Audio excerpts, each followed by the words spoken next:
Climate change, sectoral development, vertical growth पर काम शहर की जरूरत, बोले देश के ख्याति प्राप्त अर्बन प्लानर्स।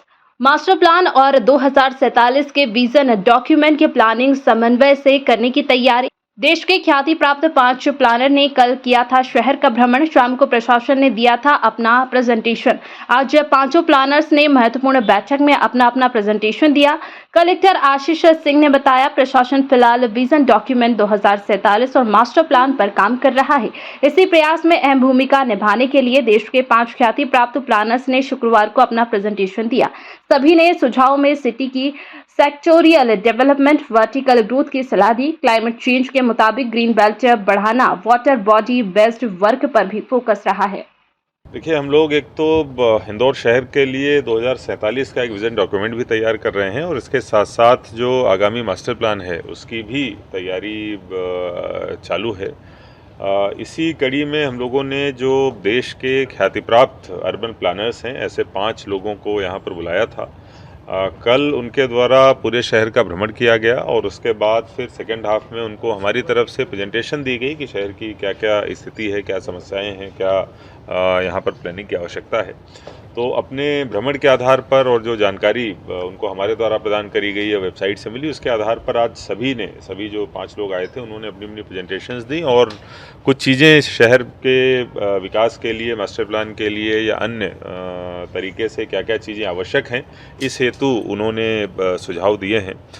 ख़ास तौर पर उनके द्वारा एक सेक्टोरल डेवलपमेंट की जो अवधारणा होती है कि जिसमें जो खास तौर पर जो नए एरियाज़ जुड़े हुए हैं उनमें सेक्टर्स बनाए जाएं और सेक्टर्स के हिसाब से सभी जो सुविधाएं होती हैं, चाहे अस्पताल की सुविधा हो, स्कूलों की सुविधा हो या फिर जो प्रशासनिक कार्यालय आदि की सुविधा हो, उसको उसी हिसाब से प्रदान किया जाए, इस पे बात हुई है। सभी के द्वारा चूँकि जैसा देखा गया है कि क्लाइमेट चेंज के जो प्रभाव आ रहे हैं उनको किस तरीके से कम किया जाए, मिटिगेट किया जाए, इस हेतु भी मास्टर प्लान में चीज़ें शामिल करने की आवश्यकता है, चाहे वो ग्रीन एरियाज़ का बढ़ाना हो या फिर जितने भी वाटर बॉडीज़ हों उनके आसपास जो कंस्ट्रक्शन की अनुमतियां हैं या अवैध निर्माण है उनको किस तरीके से किया जाए, ढंग से ठीक किया जाए, इस पर बात करने की आवश्यकता है।